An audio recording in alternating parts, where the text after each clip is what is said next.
नमस्कार. श्री स्वामी समर्थ सर्वांना.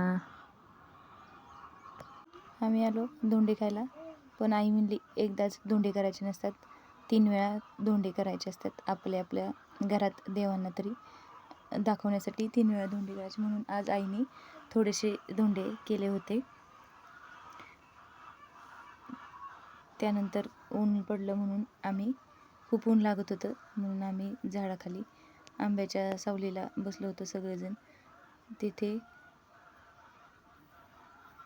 आंबे आले होते. लहानपणापासून या आंब्याला असं होतं की एका फांदीला आंबे येतात आणि एका फांदीला येत नाहीत. अर्ध्या बाजूला आंबे येतात, अर्ध्या बाजूला येत नाहीत. झाडाखाली खूप छान वारं लागत होतं. तिथंच माझ्या मुलीही खेळत होत्या. त्यांना इकडे आलं की नुसतं चिखल, पाणी, माती हेच चालू असतं आणि कोणी त्यांना ओरडतही नाही. आणि मी ओरडलं तर मलाच ओरडा बसतो. त्यामुळं जास्त काही मी त्यांना ओरडत नाही. आजी आजोबांचा लाड असतो. त्यांचं दिवसभर असंच चालू असतं. चिखल करतात, सगळी भांडी भरवतात, परत असं पाण्याच्या तिथे जाऊन म्हणजे पाटाला जाऊन सगळी भांडी धुवून ठेवतात. पाण्यात खेळायला तर लय आवडतं त्यांना. त्याच्यामुळं चिखलात भरवायची आणि पाण्यात धुवायची हेच काम दिवसभर चालू असतं त्यांचं. भांडी पाण्यात धुवायची त्यांना लय मजा वाटते. बघा कशी धुती पाण्यानं भांडी. परत हीच भांडी चिखलात भरवायची. पाणी म्हणजे तिला काही वेगळाच आनंद होतो. त्यानंतर आईनं सारवून काढायचं होतं. मीही आधी इथं असल्यानंतर काढत होते, पण आता नाही काढत. आई म्हणली माझं मी काढते. चुलीला तिनं पोतरा देऊन घेतला पांढऱ्या मातीनं आणि नंतर सारवून काढत होती.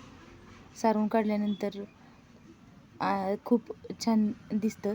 शेणानं सगळं घर सारवल्यानंतर फरशीच्या घरापेक्षा शेणानं सारवलेलं घर छान दिसतं. ती सगळं शेणानं सारवून काढत होती आणि आम्ही तिच्या बरोबर बसलो होतो. माझी बारकी मुलगी मधी लुडबुड करत होती, तिला पाणी आणून दे, कुठं काय कर. तिला पाण्यात खेळायला खरंच खूप आवडतं. इकडं आल्यानंतर आई काम करू देत नाही आणि मलाही करू वाटत नाही.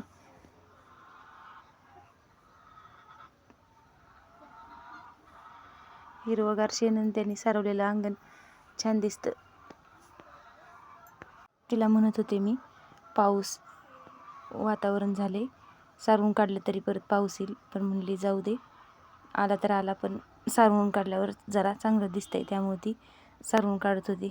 लहानपणी आम्ही असंच शेण गोळा करून आणायचो आणि आम्हाला ती सांगायची आई की सारवून काढा म्हणून.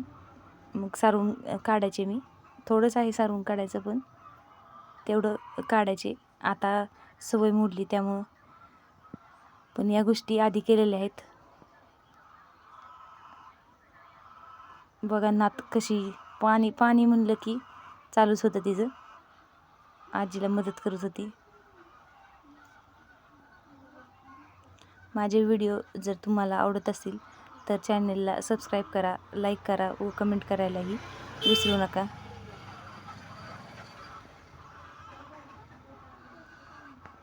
तिला कितीही कंटाळा आला तर या सर्व गोष्टी ती करतच असते. मग ती दाराची शोभा अंगण सांगतं, त्यामुळं म्हणली पाऊस आला तरी येऊ दे, पण काढते सारवून. असं सगळं तिनं सारवून घेतलं आणि सारवून घेतल्यावर खरंच खूप छान दिसत होतं सगळं अंगण.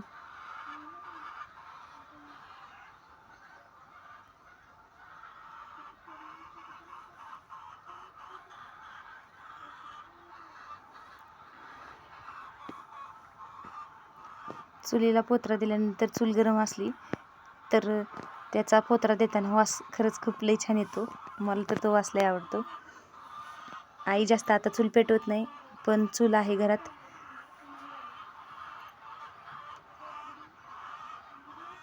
बघा किती छान दिसतंय सारवून काढल्यानंतर सगळं.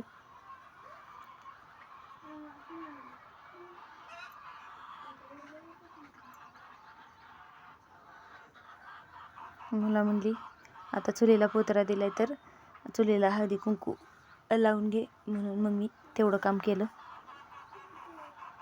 चुलीला हळदी कुंकू लावून घेतलं. जरी आपण ती चूल पेटवत नसलं तर चुलीपासूनच सर्व गोष्टी आहेत. कधीतरी तिला काही काम असलं तर ती पेटवते चूल, किंवा पाणी ठेवायचं असलं तर पावसाळ्यात. त्यानंतर रात्री असं वातावरण झालं होतं, मला वाटलं पाऊस येतो, पण नाही आला. आमच्या दादांनी दिवा अगरबत्ती केली.